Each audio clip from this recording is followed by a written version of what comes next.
Buenas tardes a todos. Soy Julio Monreal, periodista del diario Levante, y estamos en este espacio singular de lo que era antes una gran nave industrial, que hoy es un moderno centro operativo de Emibasa, la empresa que gestiona el agua en la ciudad de Valencia. Estamos aquí en una nueva edición de los foros de economía comarcal, hoy centrados en la ciudad de Valencia y en su área metropolitana, esa ciudad, esa capital y esos 48 municipios que tienen un servicio común, que es el de agua en alta presión. Vamos a hablar de agua, de su valor, del valor del agua, ese valor económico, el valor de bienestar, el valor como recurso, nunca como residuo, y el valor ambiental que el agua tiene cada vez más reconocido. Nos acompañan en este foro de economía comarcal que organizamos Levante y la Televisión Autonómica Punt, la presidenta de EMSI y Emimet, Elisa Valía, concejala de Ciclo Integral del Agua. Buenas tardes, Elisa. Hola, muy buenas tardes. Nos acompaña también el CEO de Global Omnium, Dionisio García Comín. Nos acompaña el especialista Gonzalo de la Cámara.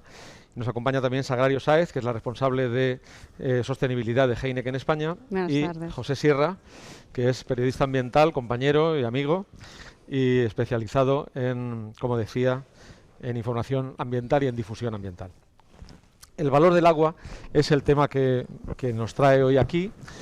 Acabamos de visitar la planta potabilizadora, la presa de Manises, un auténtico espectáculo que todo el mundo debería visitar al menos una vez en la vida, para conocer realmente, para hacerse una idea del valor que tiene, del milagro que constituye que uno, cuando está en su casa, abra el grifo del lavabo, de la ducha, de la cisterna, salga un agua absolutamente pura, sana, perfectamente tratada, que puede utilizar, que puede beber, que se puede lavar, que puede lavar las verduras, y que luego desaparece por el sumidero y parece que nos olvidemos dónde va, pero dónde tiene que volver a la naturaleza, tiene que recibir un nuevo tratamiento, y para hablar de todo eso, de ese ciclo, de ese valor, estamos aquí hoy y queremos empezar por la presidenta de EMSI y de Emimet, Elisa, que me gustaría que hicieras que cada uno de vosotros hiciera una primera intervención sobre el papel que tenéis en este ciclo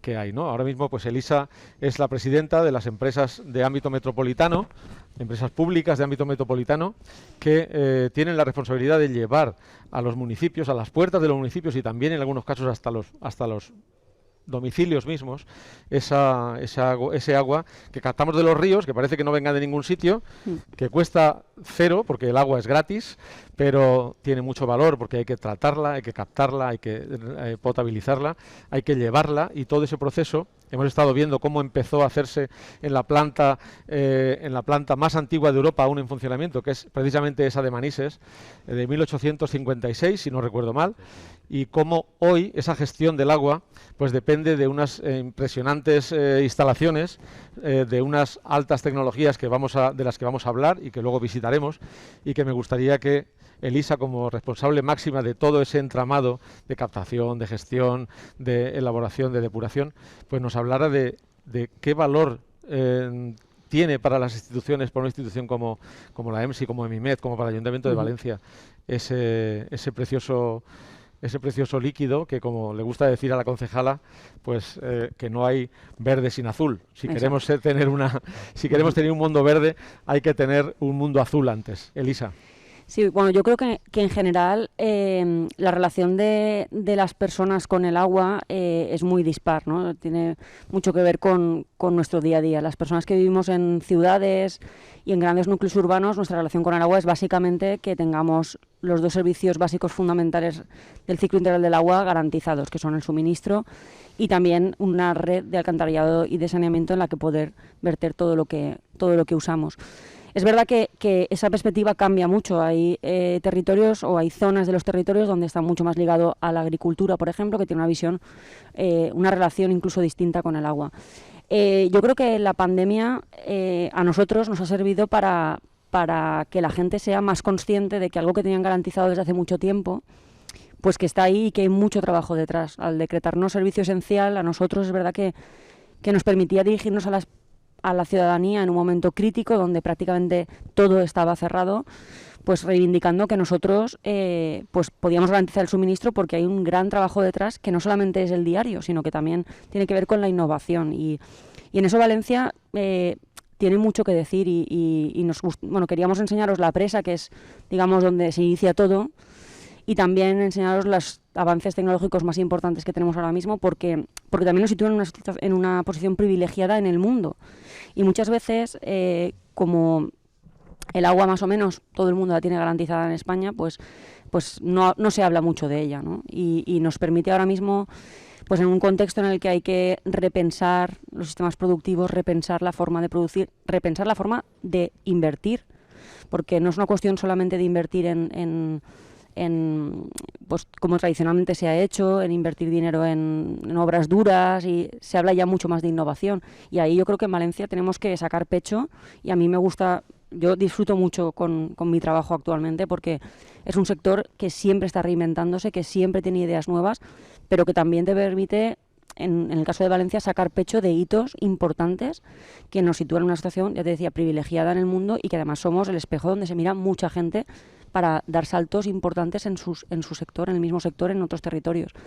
Y para mí es algo que tenemos que incidir mucho en la historia de la relación que hemos tenido con el agua tradicionalmente en Valencia, pero sobre todo a futuro. Es decir, empezamos estando a la vanguardia y seguimos a la vanguardia a nivel mundial. Uh-huh. Esa relación que tiene la ciudadanía y o sea, Valencia y su área metropolitana con el agua, la conocen bien en Aguas de Valencia, que es una empresa más que centenaria, y que ha podido ver, y es un depósito de testimonios y de imágenes que hemos podido ver en exposiciones, que se puede ver en la pantalla que tenemos detrás, y en exposiciones que se han celebrado y que se vienen celebrando de forma permanente y porque están disponibles, de cómo ha cambiado la gestión del agua, ¿no? Dionisio García, en estos 100 años, en estos más de 100 años, la gestión del agua ha pasado de ser prácticamente a mano, a utilizar a tener como necesidad unas herramientas de súper alta tecnología que a veces, pues las personas que no estamos familiarizadas con ellas pensamos que no estarían nunca destinadas a ese sector, y en cambio se trabaja con una tecnología punta.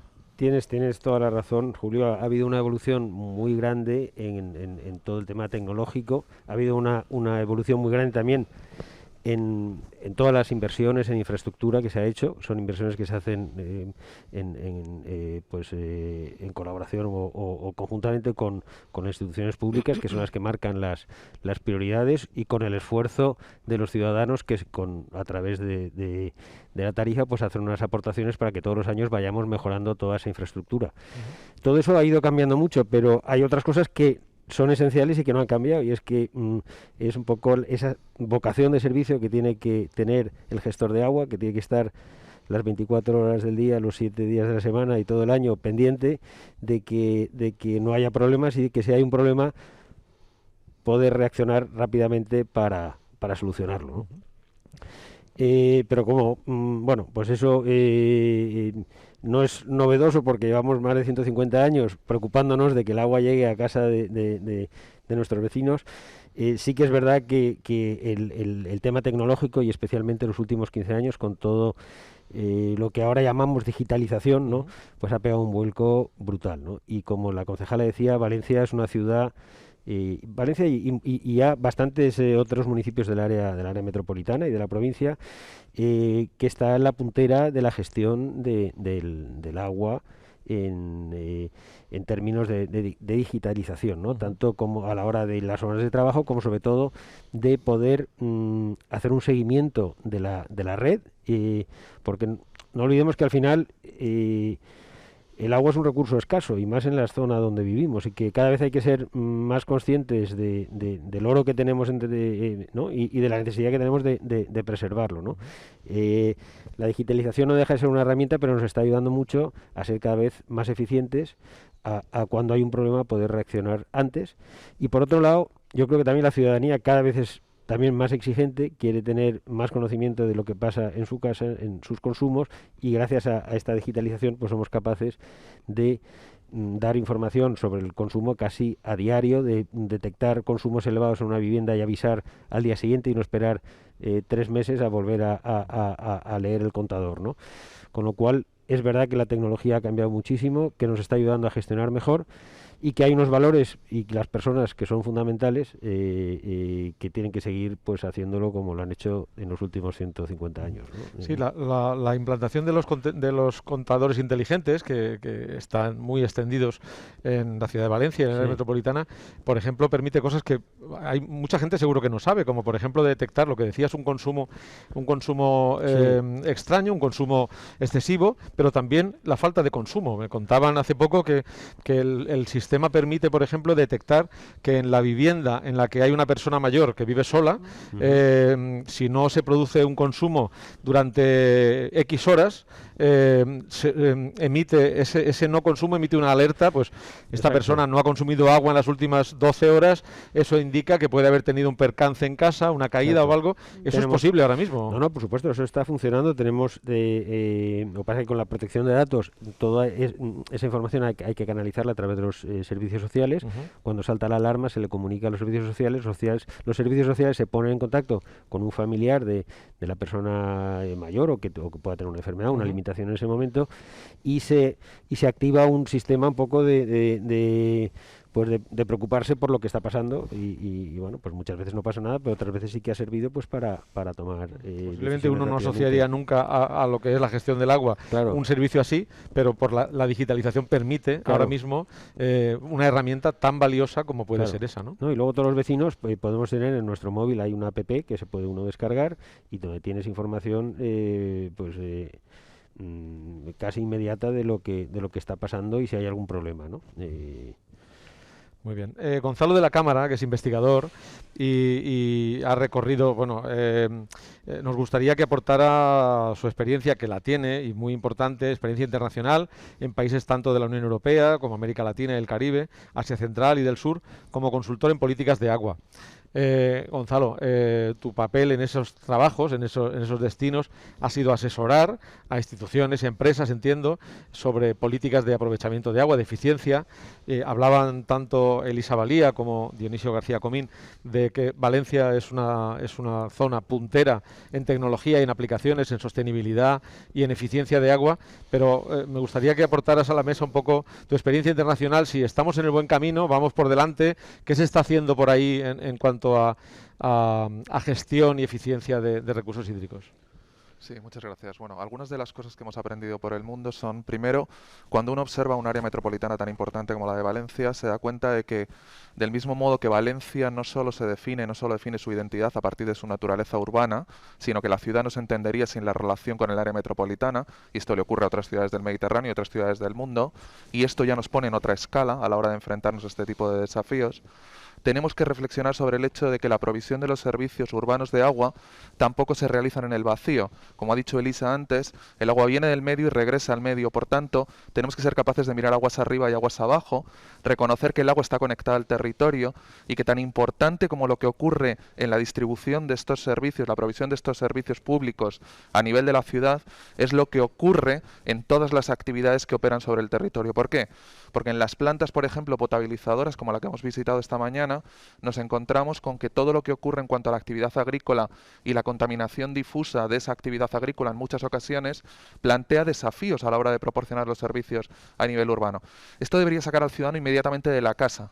La relación que tiene el ciudadano con el agua es una relación profundamente fugaz, en la cual abre el grifo, altera su calidad en ese mismo momento y en muy pocos segundos se despide, bien a través del desagüe o del retrete.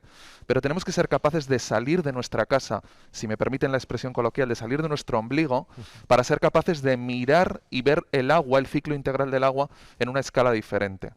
Lo segundo que querría mencionar, y una de las dificultades que nos encontramos no solo aquí, sino en otros países del mundo, es que casi todo lo que ocurre en relación al agua, y de ahí su carácter a veces que nos lleva a discusiones públicas casi de carácter mítico, legendario, es el hecho de que el agua, casi todo lo que ocurre en cuanto a la gestión del ciclo urbano del agua, es invisible.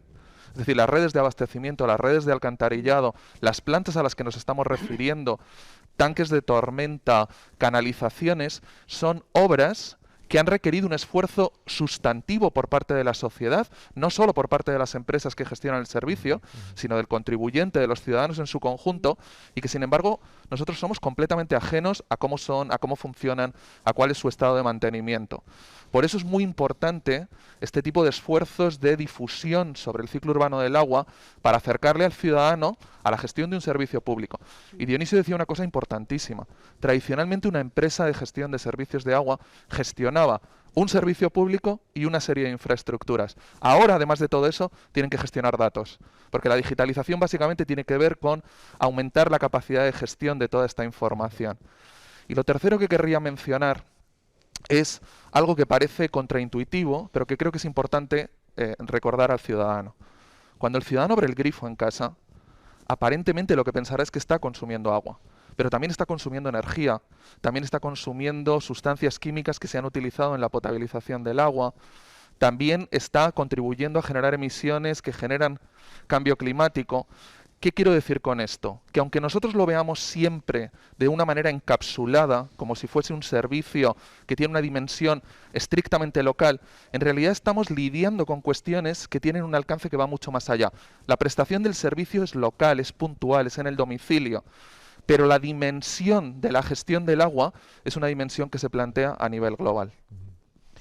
Desde luego, habla Gonzalo de la Cámara de la importancia de mirar aguas arriba y aguas abajo, y de eso sabe y nos va a hablar nuestra siguiente ponente, que es Sagrario Sáez. Sagrario Sáez es la directora de sostenibilidad de Heineken España.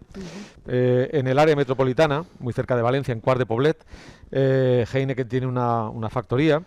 Y Heineken es una empresa que asumió hace unos años un compromiso de sostenibilidad de devolver a la naturaleza el mismo caudal de agua, exactamente el mismo número de metros cúbicos o litros que capta para fabricar sus productos, en este caso cerveza y los productos que haga, ¿no?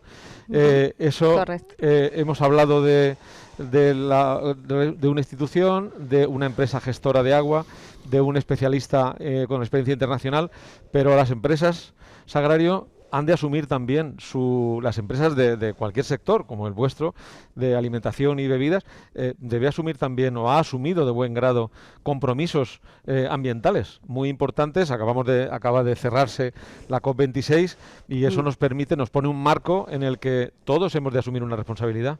Totalmente. ¿Cuál es la que estáis desarrollando vosotros en vuestra empresa? Lo primero que quería es daros las gracias por haber invitado a Heineken a estar aquí, porque la verdad que me ha sorprendido muchísimo la visita.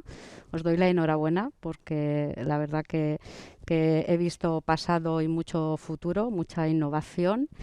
Y efectivamente, Valencia tiene que sacar pecho, como decía Elisa, porque bueno, creo que ha sido la planta más bonita que he visto. Y con más innovación también, por ese compromiso medioambiental con la fotovoltaica, con todo el proceso circular de los residuos, me ha dejado impresionada. Volviendo a Heineken, Heineken España quiere ser la cervecera más verde. La verdad que siempre hemos pensado y hemos actuado en verde. No hemos dejado de hacerlo nunca. Y dejarme un poco que eche atrás para contaros que nosotros tenemos en la apuesta por el medio ambiente, trabajamos en 3 batallas. La primera, conseguir ser carbón neutral y tenemos planes muy ambiciosos para ellos. La segunda es maximizar la circularidad. La verdad que aquí ya estamos muy orgullosos porque el año que viene las 4 fábricas van a ser 0 residuos a vertedero y con prácticamente el 97% de los residuos valorizados, con lo cual 10 años antes que el compromiso de Heineken a nivel global. Y el tercer pilar es la protección de las fuentes de agua, que es la que nos ocupa hoy. Y aquí efectivamente tenemos la responsabilidad, lo primero, las empresas, de medir nuestra huella hídrica, aguas arriba y aguas abajo. Nosotros actuamos en toda la cadena de valor, desde, como nos gusta decir, desde el campo al bar o a la tienda. Y tanto en el abatimiento de CO2 como en la protección de las fuentes de agua, actuamos a través de toda la cadena de valor. Mira, para que os hagáis una idea, en hacer una cerveza se utilizan unos 3,3 litros de agua. En Para 2000, una cerveza de un bote de estos de de un litro. 33 Para de un un litro de litro. cerveza se utilizan 3,3. O al menos nosotros ahora mismo estamos utilizando 3,3 litros de agua, que bueno, en 2008 era un 47% más, 4,8 casi. Estamos, claro, pues trabajando con programas de eficiencia y de circularidad, que en función de cómo va avanzando también la ley, pues podemos, y la tecnología y la innovación, podemos avanzar mucho más. De esos 3,3 y pico, 1,8 litros se va en todos los trabajos de limpieza y bueno, pues trabajos varios en la fábrica. Y lo que contiene la cerveza, el litro, más medio litro que se va en lo que es la evaporación de la cerveza, el agua que lleva el bagazo, que lleva la levadura, que todo esto lo valorizamos, pues son 1,5 litros, con lo cual nosotros en 2015 pues tomamos el compromiso de devolver pues 1.500 millones de litros de agua a la naturaleza. Y la verdad que estamos muy orgullosos, que es un compromiso que este año, a finales de diciembre, vamos a cumplir con el proyecto Jarama. Empezó con el proyecto Doñana, porque bueno, pues estamos actuando en las zonas donde tenemos, bueno, pues en las comunidades locales donde tenemos fábricas, en el caso de Andalucía, en Sevilla y en Jaén, con el proyecto Doñana. En 2019 terminamos el proyecto que comentas en Cuat de Poblet, en el Barranco del Pollo, que va directamente a Albufera. Y ahora os cuento un poquito cómo es este proyecto. Y este año, bueno, pues tendría que haber sido en 2020, pero la pandemia y luego Filomena en enero, pues ha hecho que culminemos con el proyecto Jarama para compensar todo el agua de las cervezas que elaboramos en Madrid. En Valencia el proyecto la verdad es que es precioso. Bueno, pues ya sabéis, las invasoras pues es un problema que además pues hacen que los ecosistemas pues no sean como deberían ser. Y además, pues en este caso la caña común, que es en lo que se basa el proyecto, pues consume 10 veces más agua que pues las plantas autóctonas, como pues el lirio o bueno, pues otras que estamos repoblando. Quitando pues estas cañas, lo que bueno pues directamente pues se pasa de consumir 10 litros por caña a 1 litro que consumen las autóctonas y bueno, pues todo este agua se queda en la naturaleza y además hace que fluya, que corra mucho más. No tenemos ninguna foto para ilustrarla, pero os las enviaré, porque efectivamente lo que hace es que se abra todo el cauce hacia la Albufera. En la fábrica de Valencia, la verdad que ya también todas las cervezas que elaboramos, Heineken, El Águila, Cruzcampo, Amstel, se hacen ya con el poder del sol, que nos gusta mucho decirlo, gracias a la energía fotovoltaica, y para 2025 va a ser carbón neutral, gracias al biometano. Con lo cual, bueno, pues seguiremos trabajando para ese mundo verde que, bueno, pues como decías, me ha encantado la frase, sin azul no hay verde.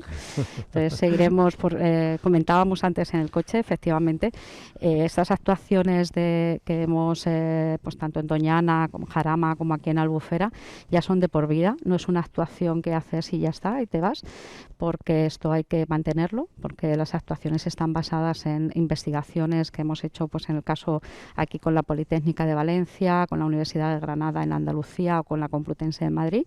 Están pues con geólogos y gente experta en todo esto y todos los años hay que mantenerlo para continuar la actuación y que sigamos cumpliendo con este compromiso. Tenemos hasta las plantas amuestradas para gastar menos agua en nuestro entorno. Sí.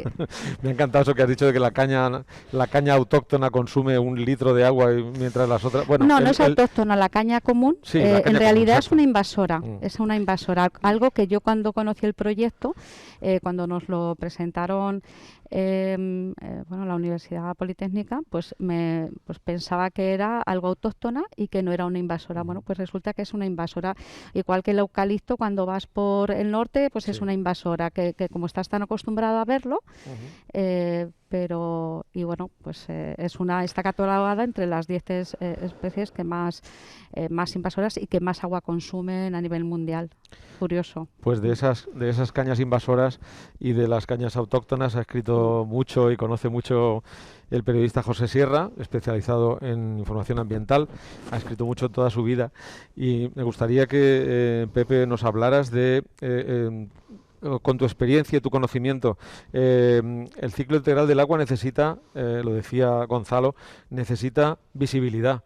Necesita que la gente conozca, que seamos conscientes, la sociedad global, que sea consciente de lo que cuesta esas infraestructuras y de lo importantes que son para devolver a la naturaleza el caudal y la vida que captamos de ella, ¿no? Pero no, por tu experiencia, ese ciclo integral del agua, ese que debería ser, no está repartido por igual. La conciencia no está repartida por igual. Hay gente, hay, como estamos viendo, empresas, instituciones y gestoras muy concienciadas y luego hay unas prácticas de todo. Hace unas horas me releía el esquema de temas importantes que es como la antesala del próximo plan hidrológico de la Cuenca del Júcar, ¿verdad? Y además una antesala en algún modo consensuada, participada, seguro que Elisa estaba en más de una reunión, ¿verdad?, preparándolo todo, y me llamaba la atención que realmente el déficit enorme está en el área medioambiental, es decir, que efectivamente seguimos teniendo un lastre enorme. De hecho, se da ya por hecho que hasta se aplaza el logro de todos los objetivos medioambientales, el buen estado de las masas de agua se aplaza hasta el 2027, que es el tope que nos marcó Europa con la Directiva Marco del Agua, y ya se reconoce implícitamente que no llegamos, ¿verdad?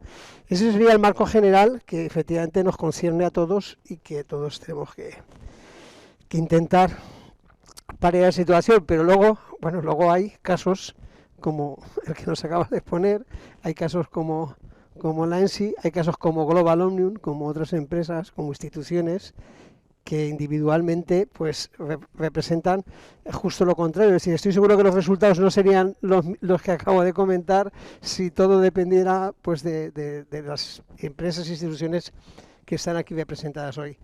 Yo, en la línea de lo que apuntaba Gonzalo y que apuntas tú, de que no se ve, pues podría un ejemplo clarísimo. Es decir, uno habla de digitalización y parece que no piensa en temas medioambientales, pero es esa digitalización, esa modernización de las infraestructuras la que permite a Valencia consumir 6 hectómetros cúbicos menos de agua al año en un poco periodo de tiempo, ¿verdad?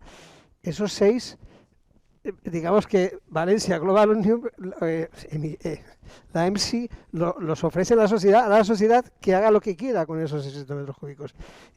Pensamos que preferiblemente pues deberían de ir a recuperar el río Turia, deberían ir a renaturalizar el Cauce Viejo, que es uno de los grandes proyectos que están ahí sobre la mesa, pero las empresas y las instituciones, lo que decía ciclo, es circular también, ¿eh? Ciclo hidráulico lo llevamos oyendo muchos años, pero a lo mejor pensamos en circular. Yo creo que desde que empezaron a aparecer las primeras depuradoras, las empresas del agua y las públicas, privadas, digamos, están dentro de esa economía circular.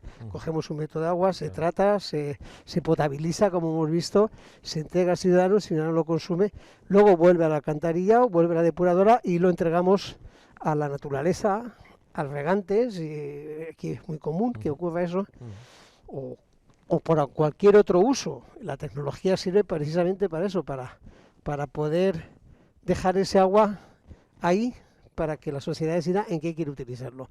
Y insisto, lo que no se ve, sí que se ve. Son 6, en el caso de Valencia, 6 hectómetros cúbicos de agua anuales.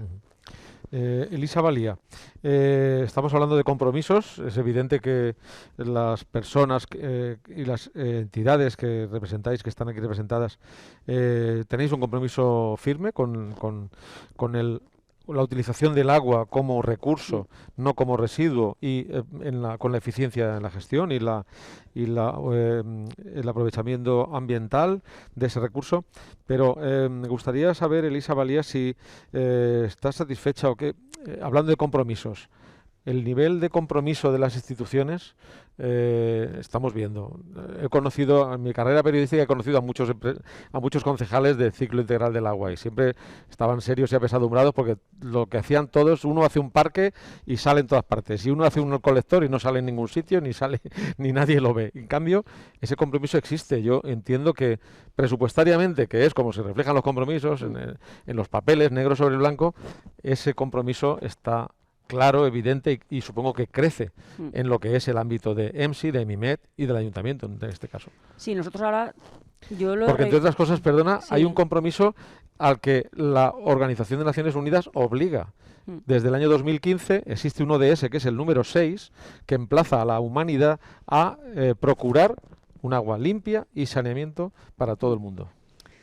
Luego los ODS hay que aterrizarlos bien en tu contexto, porque claro, agua limpia para todos, nosotros en ese sentido no tenemos mucho desafío. Es decir, el agua limpia llega hoy en día a todo el mundo. El desafío es que siga llegando en épocas de sequía, en épocas muy duras que van a venir, y que seamos capaces de gestionarlo y que siga llegando. Yo creo que el compromiso, yo creo que el ciclo del agua en Valencia, yo tengo la sensación de que está en la agenda política ahora mismo como no lo ha estado nunca. Y eso es gracias a que todo lo que hay detrás funciona. Es decir, yo puedo tener un compromiso político claro, pero también tengo claro que tengo una gente detrás que funciona como un reloj y que me permite poder comprometerme públicamente a muchas cosas porque sé que va a funcionar y porque confío en todos los trabajadores y trabajadoras que hay detrás, tanto en las empresas privadas como funcionarios que sé que están detrás trabajando y que lo vamos a conseguir. A mí, hablando de compromisos, me preocupan dos cosas. Me preocupa y vienen un poco derivadas de precisamente esa falta de concepción del ciclo como un círculo, como algo que tenemos que intentar que el ciclo natural del agua pues no perturbarlo demasiado, ¿no? Y que sea lo más parecido, cuando interviene el humano, pues que sea lo más parecido al ciclo natural. Me preocupan dos cosas. Una es que no se esté trabajando ya en un modelo de descentralización de depuradoras urgente, porque ha habido una tendencia a agrupar, hacer depuradoras cada vez más grandes con el argumento de la eficiencia, y eso es totalmente negativo y nefasto para la reutilización. Tenemos que intentar que el punto de reutilización esté lo más cerca de la depuración posible para que sea factible y no volvamos a entrar en una espiral de consumo energético con estaciones de bombeos, etcétera. Y lo que hay que trabajar ahora mismo es porque sean depuradoras punteras que nos permitan depurar hasta unos estándares que nos permitan volver a valorizar ese agua, es decir, no solamente que tenga unas características óptimas para devolver al mar, en nuestro caso, por ejemplo, sin mayor impacto, no, sino que se pueda reutilizar, y no solamente para la agricultura. Yo pienso, por ejemplo, en la albufera. Claro, tal y como depuramos ahora mismo no podemos, pero en la albufera, por ejemplo, que es un desafío enorme para Valencia, habrá que pensar en una fuente alternativa al agua superficial para la albufera, porque si necesitas 70 hectómetros cúbicos, pues habrá ocasiones en las que no se podrán, o sea, no es una cuestión de voluntad, es que el agua nosotros no podemos fabricarla, es la que hay. Me preocupa que no se esté trabajando en un modelo de descentralización, como digo, fuerte de depuradoras, y me preocupa también justamente que se habla mucho de verde y muy poco de azul, y eso es el esfuerzo que estamos haciendo nosotros. Es decir, que cuando se hable de verde, se hable de azul, porque yo puedo hacer mucha renaturalización, pero tengo que saber de dónde voy a sacar el agua.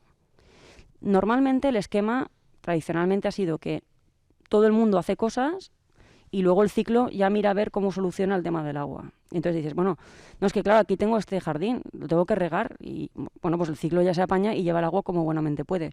Eso es lo que estamos intentando cambiar también, y estamos intentando condicionar el futuro de la ciudad, condicionar los proyectos y condicionar cómo se hacen los proyectos, ¿no? Estamos hablando mucho de suelos urbanos drenantes. Nosotros en Valencia no vamos, o sea, yo soy totalmente contraria a invertir millones y millones en intentar dimensionar una red para un pico al año que tenemos aquí de lluvias torrenciales.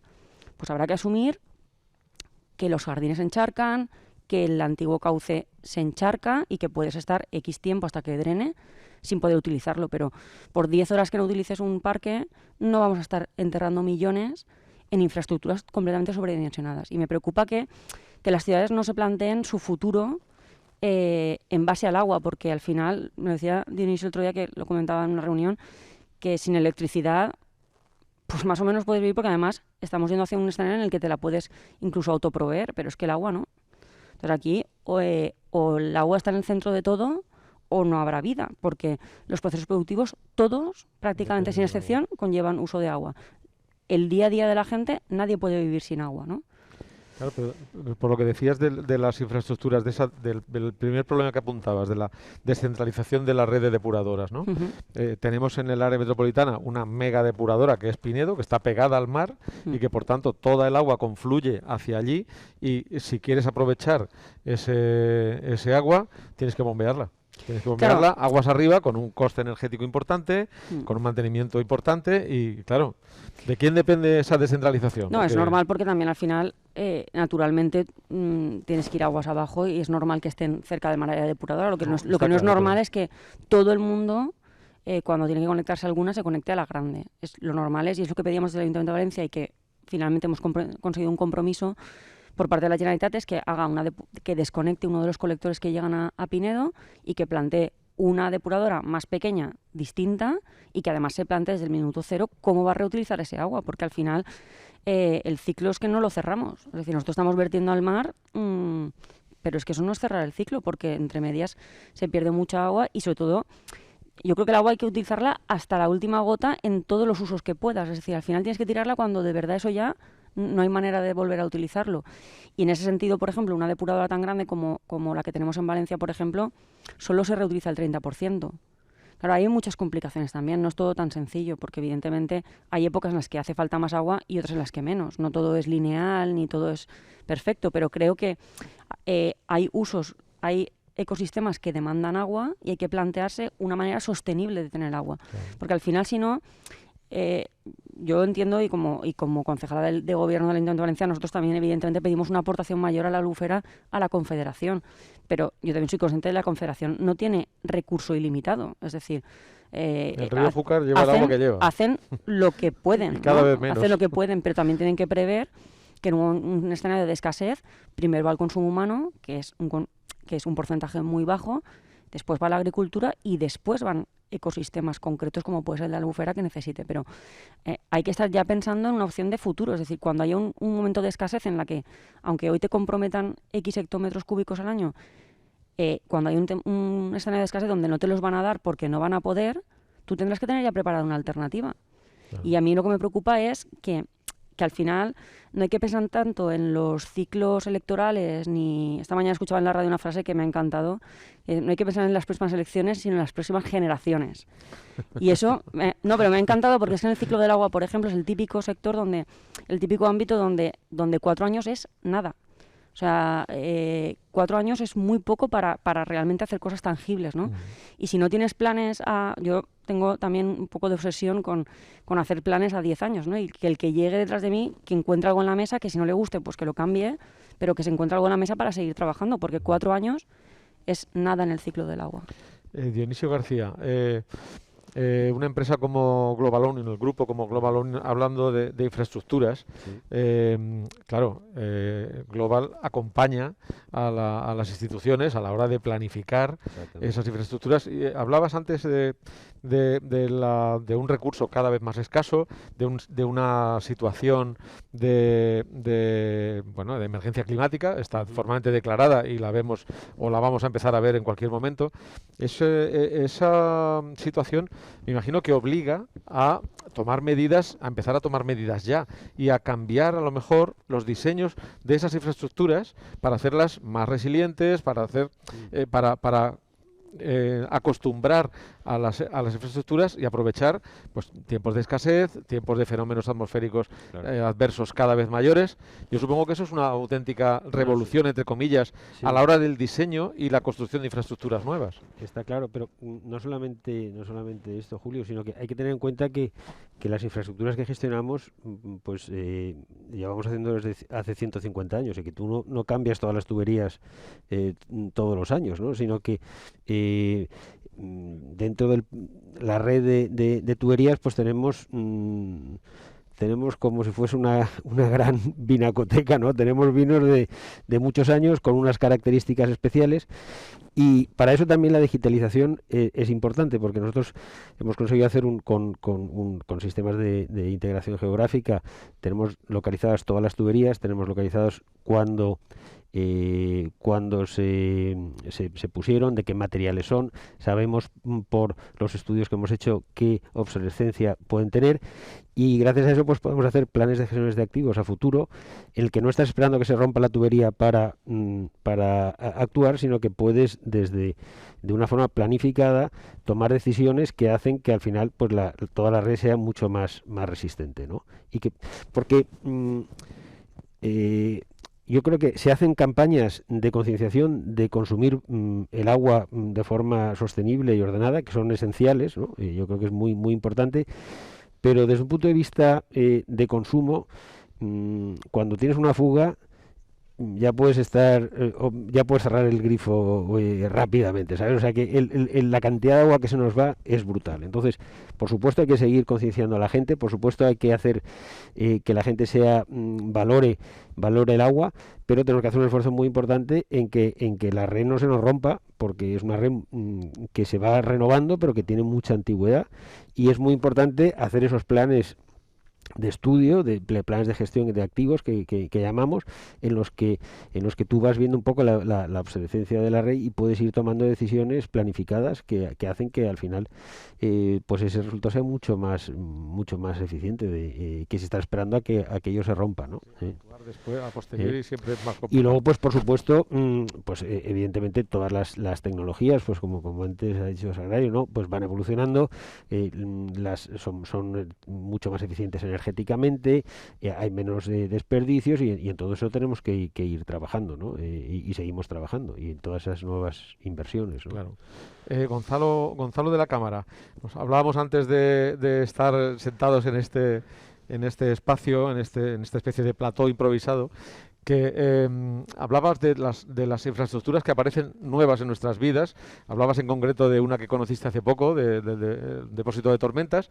En Valencia también tenemos depósito de tormentas, y hay planificación de más. Son las nuevas infraestructuras, ¿no? Maneras de adaptarse un poco a ese reto que nos viene de fenómenos adversos, de ámbito de escasez, y de esa nueva costumbre que tenemos que tener en la cabeza, pues que si se inunda un parque no pasa nada, que aquí cada vez que hace viento el alcalde nos cierra los parques por decreto y no se queja nadie, y no pasa nada porque se caen, en las ramas pueden caer sobre la cabeza, y lo mismo puede pasar con un fenómeno de agua, ¿no? Son nuevas infraestructuras que hacen falta ante nuevos tiempos. Gonzalo.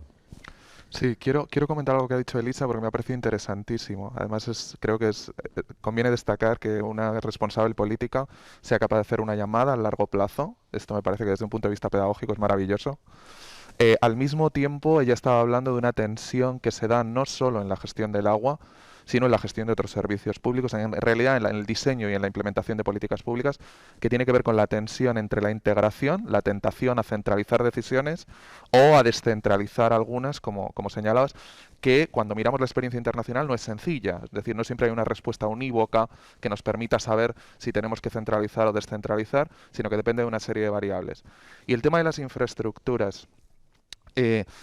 No estamos tomando decisiones en el vacío temporal, estamos tomando decisiones en 2021. Sabemos que ha habido un desarrollo que nos permite hoy apostar por tecnologías y por infraestructuras que ya son diferentes. Es decir, ahora se habla, por ejemplo, en el mundo de infraestructuras modulares. En la misma presa, esta mañana, hemos podido ver cómo en la nueva unidad de bombeo tienes capacidad para ampliar. Es decir, tú puedes ir aplicando módulos en función de las necesidades que se van planteando para no comprometerte a sobredimensionar determinadas plantas. Es decir, esto ya sabemos que se puede hacer. Sabemos que se pueden combinar infraestructuras convencionales con soluciones que están más basadas en el funcionamiento de los ecosistemas. Es decir, que si tú en paralelo eres capaz de restaurar una llanura aluvial para que el río tenga espacio para crecer, o incluso en ámbito urbano generar espacio para el río para que tenga crecimiento, y acompañar eso de determinadas infraestructuras especializadas convencionales, la combinación, esa especie de infraestructura híbrida, te permite prestar el servicio de una manera mucho más eficaz, mucho más sostenible y en muchos casos de manera mucho más equitativa. Y luego creo que es importante destacar que cuando estamos hablando de infraestructuras, es importante no solo enfatizar sobre las nuevas infraestructuras, es decir, sobre la obra nueva, sino sobre el mantenimiento de las infraestructuras existentes, como decía Dionisio. ¿Por qué? Porque para dar un dato que creo que es muy evidente para las personas que nos están viendo, en este momento en España se están reponiendo las redes de abastecimiento en promedio al 0,6% anual y las redes de alcantarillado al 0,3% anual. Es decir, en esencia, podríamos afirmar, sin riesgo a equivocarnos, que la sociedad no está haciendo el esfuerzo necesario para reponer infraestructuras que, por las características del modelo de desarrollo en España, que se dieron ya hace décadas, están llegando al final de su vida útil. Si no hacemos un esfuerzo por reponer esos activos, la sociedad se va descapitalizando, va perdiendo una parte de los recursos que había generado con el esfuerzo de generaciones anteriores y, por tanto, poniendo en riesgo a esas generaciones futuras a las que se refería Elisa. Pero esto es un ejercicio de acción colectiva. Esto no es un tema de administraciones locales, regionales o de la Administración General del Estado, no es un tema solo de sector público o de sector privado, es un tema en el que la sociedad civil, el sector público y el sector privado tienen que actuar de manera conjunta. Gracias, Gonzalo de la Cámara. Sagrario Sáez, los portavoces empresariales, los especialistas, coinciden en una cuestión. La sostenibilidad ambiental ha de ser rentable para las empresas, porque si no es rentable, entonces no será sostenible ni existirá. Las empresas necesitan incorporar la sostenibilidad, y es lo que están haciendo, cada vez más, por fortuna, esa sostenibilidad ambiental a su balance, a su actividad económica. ¿Cómo de rentable es la sostenibilidad, la apuesta sostenible que, por ejemplo, empresas como la que representas, como Heineken en España, ha cometido en estos últimos años? ¿Es rentable? ¿Es una cuestión de imagen que siempre se plantea el greenwashing famoso de decir, bueno, voy a pasarme por el filtro verde para que mi marca esté posicionada? Pero cada vez más se proclama la necesidad de que la sostenibilidad sea rentable y que esté incorporada al core de la empresa. Mira, antes de responderte a esta pregunta, Julio, permíteme, para poner un ejemplo, porque Gonzalo ha puesto un ejemplo de infraestructura, de nuevas infraestructuras, como es restaurar una llanura aluvial y, bueno, pues poder hacer que cuando llueve las crecidas del río inunde y se haga un tanque de tormentas. Has definido perfectamente nuestra actuación en el río Jarama, a 2 kilómetros de la fábrica de Madrid, y por eso podremos compensar esos 500 millones de litros. A ver, es que para Heineken en España la sostenibilidad, y para Heineken a nivel mundial, está en el ADN. Nosotros siempre lo decimos en inglés, el walk the talk, que es primero andar y luego hablar. Entonces, por eso empezamos, me ha encantado lo de los planes a largo plazo de a 10 años, es que en medioambiental es que tienen que ser así. Porque os comentaba, nosotros empezamos con nuestro sueño de compensar todo el agua que utilizamos para elaborar las cervezas en 2015. Lo vamos a concluir a finales del 2021. Es que tienes que pensar a muy largo plazo. No puedes estar viendo el P&L y viendo la rentabilidad. Lógicamente hay que hacer números y hay que, bueno, pues sobre todo pues con los temas de energía, bueno, con todo lo que estamos afrontando. Pero nosotros es que es un pilar que está en el centro de la estrategia, lo está a nivel mundial, lo está en España, pues llevamos trabajando más de 15 años en ello, y es transversal a todas las decisiones. Es más, todas las decisiones de inversión ya llevan el filtro de la sostenibilidad. Todas las decisiones de innovación, de nuevos productos lanzados al mercado, llevan el filtro de la sostenibilidad en el proceso de innovación. Y la verdad que, bueno, pues eso hace que te levantes cada mañana diciendo, a ver qué bien, es que nosotros elaboramos cervezas de una forma, la verdad, que intentamos de lo más sostenible y responsable. Pero entonces, bueno, es que el mundo será verde o no será, y será azul o no será. Yo estoy de acuerdo, el agua hay que ponerla en el centro y se habla muy poco de agua. Nosotros somos el único cervecero en España que tiene un plan de huella hídrica y de balance hídrico. Y bueno, hemos sido a nivel grupo Heineken los primeros de Europa en conseguir el balance neutro. pero creo que hay que ponerlo más en el centro de la conversación y dejar de hablar de si es inversión o no es inversión, porque el 95% de la cerveza es agua. O hay agua o nuestro negocio no hay, acaba. o no hay Entonces, cerveza. es que esto es al contrario, es que es una inversión para el futuro y para dar continuidad a nuestro negocio, y así lo entendemos nosotros, y por eso estamos más de, bueno, pues de toda la gente que está involucrada en sostenibilidad. Somos 1.500 empleados, pues hay 80 personas involucradas en todos los planes de sostenibilidad medioambiental, social y de responsabilidad también, porque son los 3 ámbitos donde enmarcamos la sostenibilidad. Decía Pepe, dice Elisa que el agua debe estar en el centro del debate.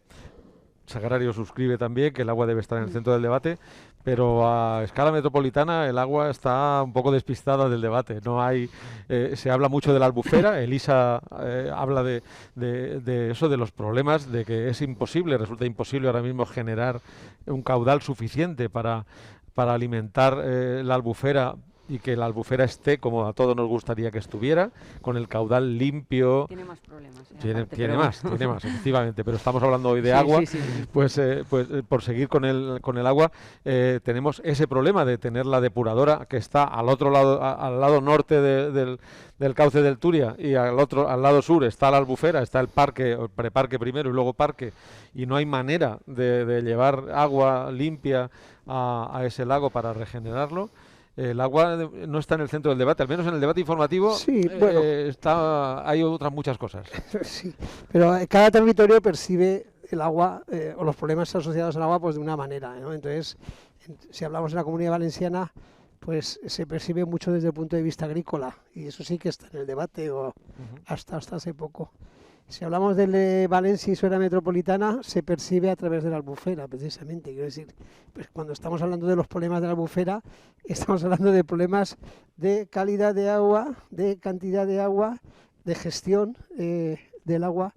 Por lo tanto, yo creo que sí que está un poco en el... Pero como decía Sagrario, se habla, pero no se anda, o no se anda al menos, no andamos al ritmo que deberíamos. Efectivamente, el ritmo, ya lo he dicho antes, hay un incumplimiento sistemático de los objetivos medioambientales que marcó la Directiva Marco del Agua, y ya se reconoce oficialmente que no llegamos, incluso en algunos con prórrogas y incluso con eximentes, es decir, y no llegamos.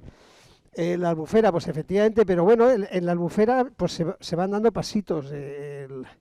Elisa comentaba, hay una acequia, la acequia del Oro, que está reutilizando 30 hectómetros cúbicos o 33 que depuramos en Pinedo, que pasan a la acequia del Oro, que pasan al arrozal, que el agua se renaturaliza en el arrozal, evita el uso de nitrógeno, el uso de fósforo, que es el problema y tal.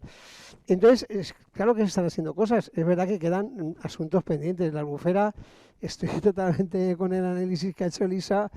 Bueno, pues es un crimen que ahora mismo 100 hectómetros cúbicos anuales, que es muchísima agua, esté yendo al mar. Eso es... Te refieres a Pinedo, ¿no? Sí.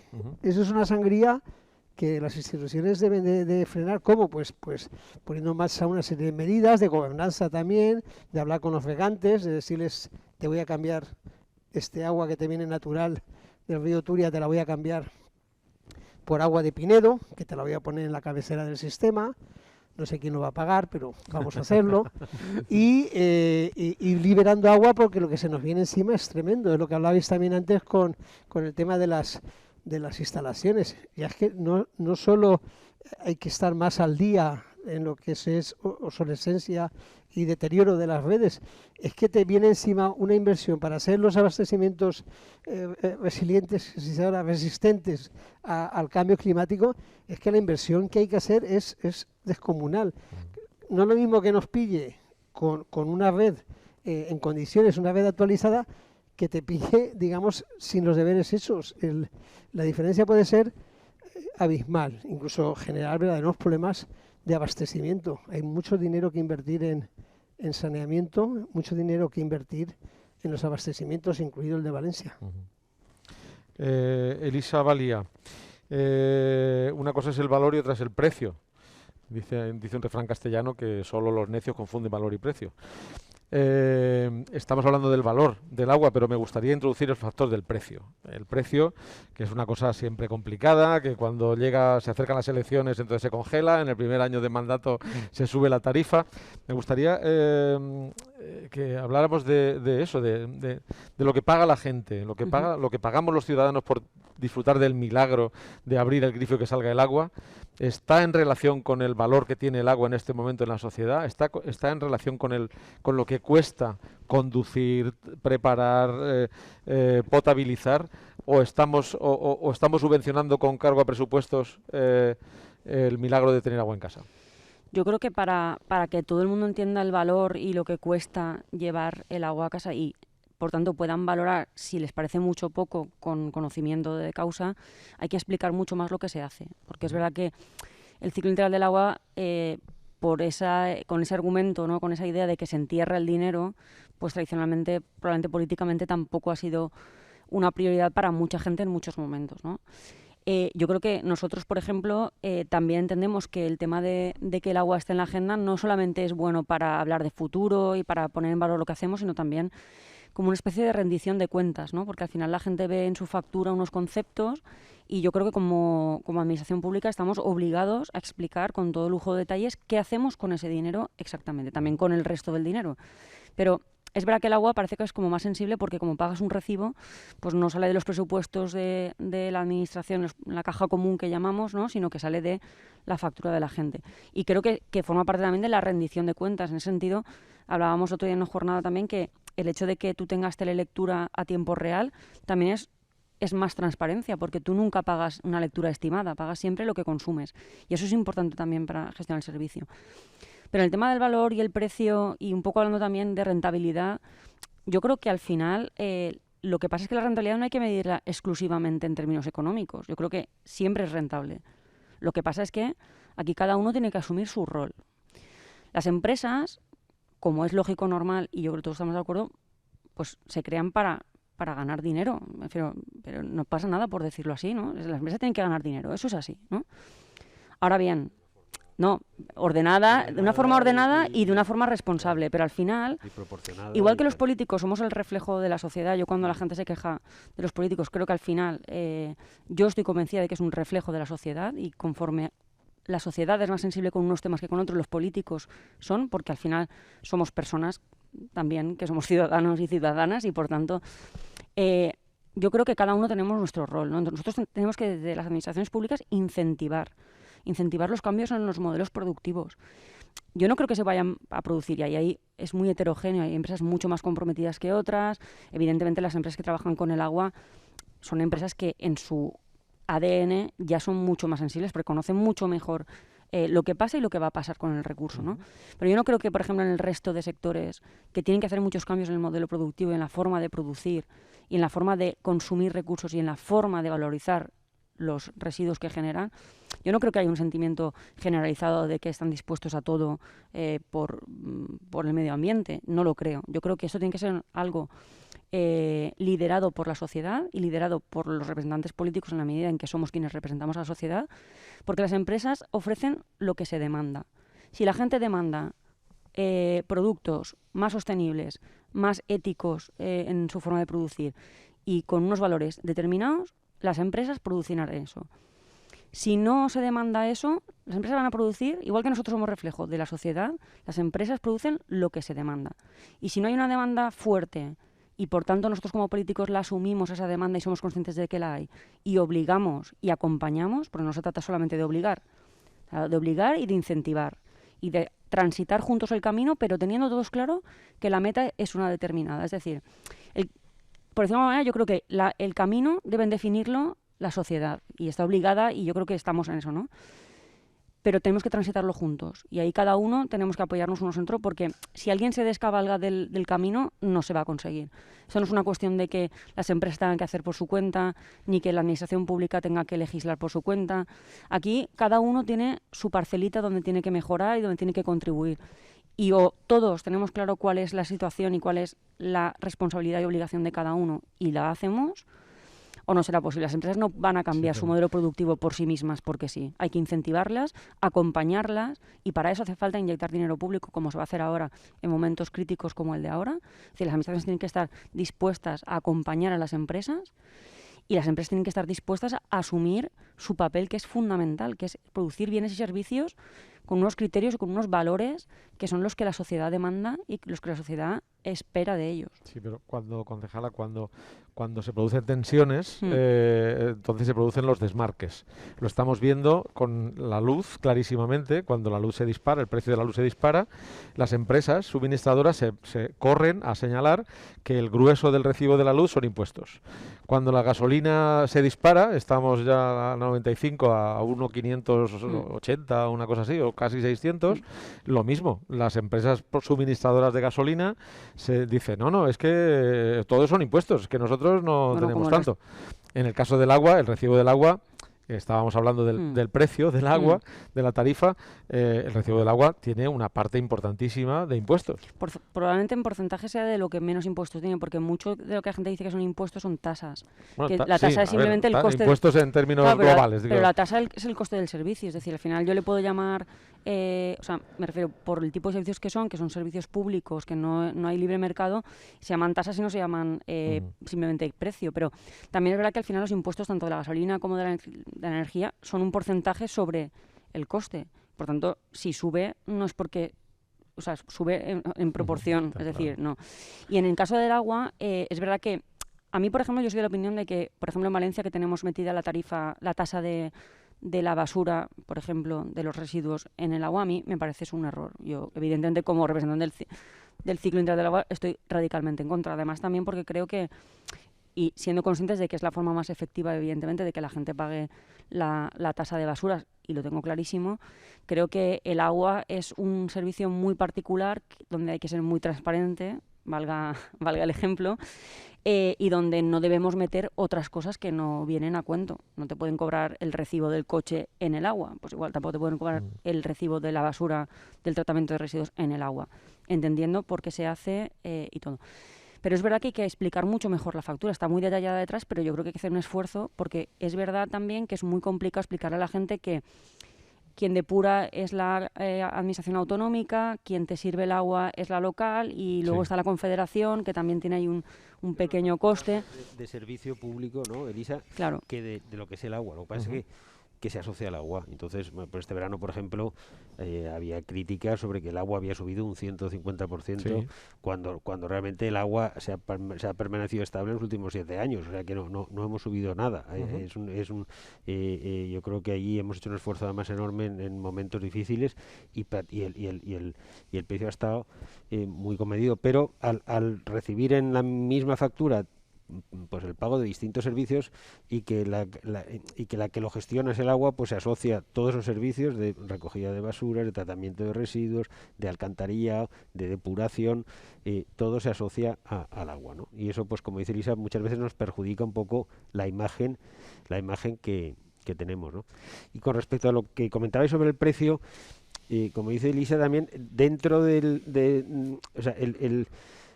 como dijimos, el sistema del agua es bastante más que autosuficiente, se autofinancia. Es decir, con lo que recaudamos de la tarifa hacemos las propias inversiones.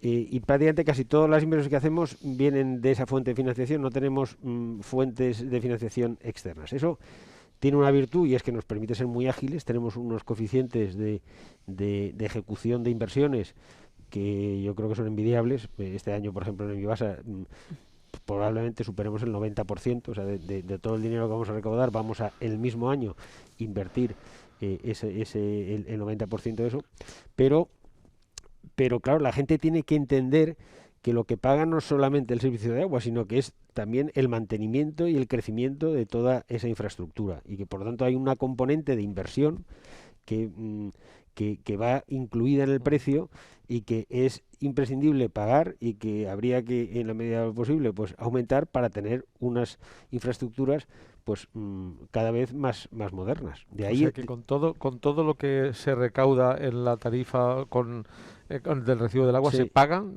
todos los gastos del agua?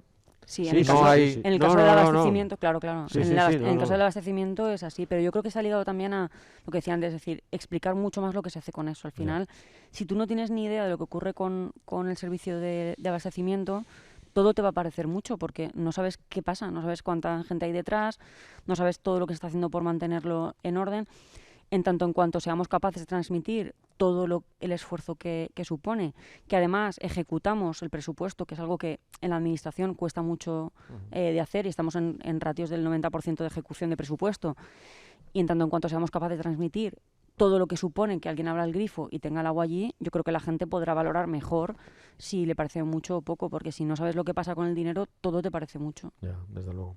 Me gustaría, en la recta final de este encuentro, que hablemos, Gonzalo de la Cámara y Sagrario y Pepe, de lo que es la educación ambiental, o sea, lo que es la importancia, lo que estaba diciendo, lo que estaba comentando Elisa, ¿no? La importancia de transmitir a la sociedad prácticas, buenas prácticas, de formarla y educarla, es decir, proyectar mensajes positivos para que abracen las buenas prácticas y que rechacen las malas, que también hay. Estábamos hablando aquí cuando veníamos para acá, pues que hay prácticas de el uso de pozos de agua que no tienen las condiciones de seguridad o de sanidad, y otras muchas, que más o menos individuales o colectivas, que se producen en España, que se producirán en Valencia y que se producen en medio mundo, me imagino, y que tienen que ir cambiando, ¿no, Gonzalo? Tienen que ir cambiando pero han de ser una labor global de concienciación. Sí, mira, para hablar de la importancia de sensibilizar y de transmitir ciertos mensajes, la discusión reciente que estábamos teniendo es perfecta. Decía Elisa que en realidad la clase política forma parte también de la sociedad. Hay una frase maravillosa de Borges, el autor argentino, que hacía la siguiente pregunta cuando escuchaba a sus compatriotas quejarse de los políticos. Él preguntaba, ¿qué hacemos con los caníbales? Y contestaba, comámonoslos. Es decir, todos somos parte de... El desafío no es un desafío de la clase política, no es de las administraciones públicas, no es de las empresas operadoras, es un desafío social, colectivo. O lo asumimos como sociedad, o si no, nunca vamos a encontrar los incentivos para mejorar en la gestión sostenible del agua. Por otro lado, pensemos en términos de transmitir algún mensaje que se entienda bien por parte de los espectadores. Si nosotros pensamos en la importancia de, para nuestra existencia, acudir al mercado, no diré diariamente, pero sí semanalmente, nos daremos cuenta de lo siguiente. Ni el frigorífico se llena solo, ni nadie entra en casa cada noche a llevarse nuestra bolsa de basura. Esas dos cosas las tenemos que hacer nosotros. Luego nos ayudan, pero esas dos cosas las tenemos que hacer nosotros. Bien, pues curiosamente, con la prestación del servicio de abastecimiento de agua potable y de saneamiento, la empresa que nos presta el servicio, sea pública, privada, medio pensionista o como sea, resulta que nos pone el servicio en casa sin que nos enteremos, como si fuera mágico, y se lleva nuestras aguas residuales y las trata, las reutiliza, las devuelve al medio, las utiliza para recargar acuíferos, humedales, etc. Es decir, hay todo un servicio que en otros estándares no somos capaces de apreciar y que sin embargo están incluidos dentro de esa tarifa que estamos pagando. Es decir, pagamos en relación a lo que recibimos, pagamos muchísimo menos por el agua de lo que recibimos por otro tipo de servicios. Hay otro tema importante desde un punto de vista educativo. Parece estar calando en la sociedad la idea de que estamos en una transición, de que tenemos que hacer transformaciones profundas. El sábado terminaba una cumbre internacional crucial en la lucha contra el cambio climático, donde ya parece que la comunidad internacional ha entendido que para avanzar en la reducción de emisiones de gases de efecto invernadero y evitar el calentamiento global, tenemos que ser capaces de avanzar en la transición del modelo energético, es decir, generar, producir, consumir energía de una manera diferente y al mismo tiempo avanzar en una transición de nuestro modelo de movilidad, de personas y de mercancías. La hermana pobre de esa discusión es la adaptación, es aceptar que el cambio climático no se puede conjugar en futuro, sino que ya llegó para quedarse y que ese cambio climático demanda prácticas de adaptación que en gran medida tienen que ver no con una transición en el modelo energético, tienen que ver con una transición en la gestión del agua y del territorio. Y esta parte es la que tenemos que tener clara. Y si puedo terminar con una idea adicional, me parece que es fundamental que entendamos, cuando hablamos al ciudadano, que le saquemos de determinadas ideas míticas, y aquí también me refiero a la conversación que estaban manteniendo Elisa y Dionisio en este sentido.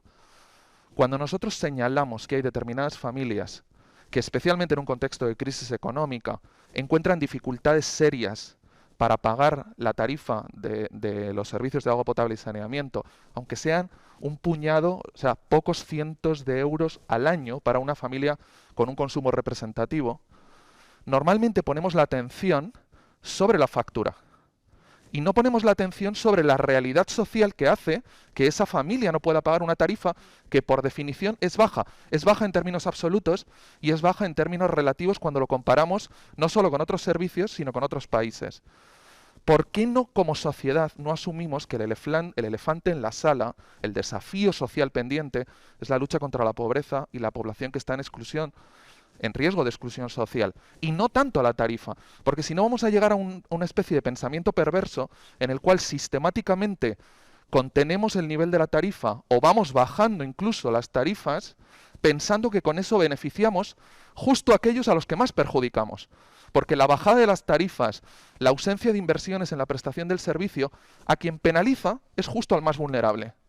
Entonces tenemos que ser capaces de trasladar la atención del nivel de la tarifa a una realidad social terrible, crítica, que nos compromete también a todos, que tiene que ver con la lucha contra la exclusión social. Yo creo que es muy interesante lo que ha dicho, Sí. Gonzalo, porque además hay mecanismos para ayudar a esas personas que no pueden pagar la factura. Nosotros a través de MIBASA, de la Fundación Aguas de Valencia, del Ayuntamiento, tenemos una bolsa de dinero para ayudar a la gente que a través de los servicios sociales declaran que tienen grandes dificultades para pagar el agua. Pero la tarifa al final la pagamos todos. Entonces, con ese miedo de que la tarifa no suba, lo que estamos es empobreciendo un poco el servicio, y al final gente que podría pagar más porque es un bien con gran valor, pues no lo está haciendo, y no estamos potenciando todo lo que podríamos el sistema de distribución, ¿no? La tarifa de un servicio público esencial como el agua tendría que ser un mecanismo de redistribución de la renta. Tendríamos que ser capaces de generar esquemas cada vez más progresivos que penalizasen a aquellos que hacen un uso más ineficiente del recurso o que tienen más capacidad de pago, y transferir esos recursos para garantizar que en el tramo de consumos menores y de rentas más bajas somos capaces de proteger a esa población. Si fracasamos en esto, no es solo una cuestión de la política de agua, es una cuestión de cómo nos enfrentamos a la política pública y cómo aceptamos como sociedad que tenemos una parte importante de la población en riesgo de exclusión social. Sagrario, Pepe, me gustaría trasladaros la misma cuestión que les trasladaba. ¿Cómo se puede, desde las empresas, desde la empresa, una empresa como el Grupo Heineken, cómo se puede lanzar mensajes de concienciación social? Para ¿qué labor podemos hacer? ¿O pueden hacer las empresas, o podemos hacer los medios, o tiene que hacer la sociedad para tratar de colocar lo que decíais, ¿no? Lo que decías tanto Elisa como tú, de colocar el agua en el centro del debate y de facilitar buenas prácticas, desterrar las malas prácticas y bueno, como comentaban Dionisio y Gonzalo, pues huir de la demagogia, ¿no? La demagogia que puede representar en un momento determinado bajar las tarifas, porque quien pierde son los más vulnerables y perdemos todos, en definitiva. Bueno, desde las empresas, y desde luego es lo que intentamos hacer en Heineken, es mucha sensibilización al consumidor, divulgación, educación. Tenemos proyectos de voluntariado, programas de voluntariado. Enseñamos el ciclo del agua, lo hacíamos antes, ahora con la pandemia no puede ser, en las fábricas. Pero volverá. Volverá, y no solo no ver dentro la de parte mucho. bonita, sino ir por detrás, donde tenemos las 2 depuradoras, donde ahora queremos poner una terciaria para el tema de circularidad. Es que es concienciación y ser mucho más transparentes y más directos en lo que se nos viene encima. Que muchas veces lo edulcoramos, lo estamos endulzando. Lo suavizamos mucho. Y lo suavizamos mucho, pero bueno, España es un país con estrés hídrico, todos lo sabemos. El 75% del territorio está en riesgo de desertización, todos lo sabemos, y parece que, bueno, o a lo mejor no todos lo sabemos, y por eso se abre el grifo con mucha alegría, y hay que contarlo mucho más. Mira, nosotros, decía antes, empezamos a medir nuestra huella hídrica en 2008, casi 5 litros de agua, y nuestro objetivo es llegar a 2025 con 2,6 litros de agua por litro de cerveza. Entonces, el tema también está en la concienciación, en contarlo y también en la medición y ser conscientes de, oye, cuánto gasto, cuánto puedo reducir, cómo utilizo la innovación, la tecnología que cada vez está más a nuestro alcance, al alcance de las grandes corporaciones y luego contarlo. Una vez que lo has hecho, contarlo y sensibilizar, porque efectivamente hay mucho que hacer ahí. Hay mucho que hacer. Pepe, tú que diriges publicaciones, libros, revistas, que tienes la responsabilidad de proyectar hacia la sociedad esos mensajes, ¿dónde crees que hay que poner el énfasis en el tema de la concienciación social? Hay cosas que son muy difíciles de transmitir y se han citado aquí algunas, ¿no? El carácter subterráneo de algunas de estas acciones es un hándicap tremendo, ¿no? Pero la asociación Azul, Verde, Agua, Naturaleza, yo creo que es un banderín de enganche muy bueno y más en sitios donde escasea el agua. Bueno, pues todos a veces asociamos felicidad a un tollo en el río, ese tipo de cosas creo que son muy llamativas, aunque reconozco la dificultad. Las empresas, me conoces bien, muchos años como periodista, siempre incluso con cierta prevención hacia la empresa, hacia el mundo de la empresa. Y bueno, ahora que estoy del otro lado, pues me doy cuenta de que, bueno, de lo que a lo mejor muchas veces veíamos, de eso nada. Uno de los grandes aciertos de la Agenda 2030 y del planteamiento que hace Naciones Unidas es implicar a las empresas. Yo creo que es no sé si al final vamos a tener éxito o no, pero casi el 80% del éxito yo creo que va a estar en que se ha conseguido implicar a las empresas, implicarlas de verdad, no con greenwashing ni ese tipo de cosas. Y en concreto, pues en Global Omnium se hacen a diario, pero un montón de acciones. A veces Dionisio yo entré allí con Dionisio preguntándome, Pepe, creo que hacemos un montón de cosas y nadie sabe muy bien cómo. Y es verdad, es que de pronto te pones a hacer un recuento somero de cosas relacionadas con sostenibilidad, cosas relacionadas con educación ambiental, y a poco que preguntamos nos salieron 130 actividades en un año vinculadas a esa. Yo creo que hay que perseverar en esa línea. Insisto, hay imágenes que te hacen llegar con más facilidad al ciudadano. Nosotros estamos con el consumo, favoreciendo el consumo del grifo, el consumo en el hogar. Lo de las fuentes, creo que ha sido una idea fantástica, porque te hace, digamos, reencontrarte también con el agua de tu infancia, cuando todavía nos poníamos ahí a beber. En fin, se están haciendo yo creo que muchas cosas que acabarán siendo eficaces. El problema es ciertas urgencias que también tenemos y que no podemos obviar, y a lo mejor resulta que no nos da tiempo a implicar a toda la sociedad para que nos apoye o que nos respalde en esa transición o en ese camino que cada vez es más urgente. Muy bien.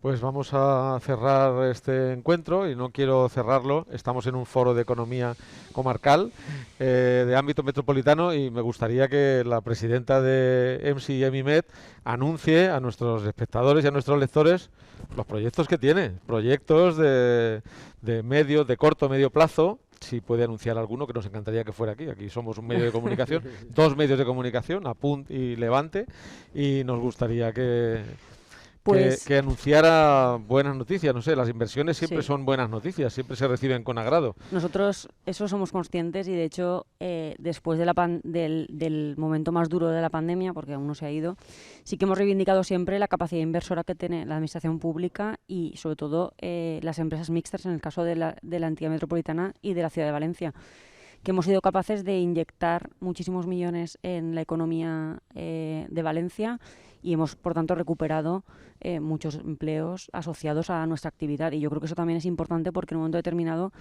también la gente valora. A mí me decían muchas veces que teníamos Valencia completamente levantada, y yo respondía, estamos reactivando la economía, estamos contribuyendo a reactivar la economía, y entonces ya todo el mundo decía, pues entonces está muy bien, ¿no? Y como Pero tiene que ver con eso, ¿no? Con el enfoque también muchas veces.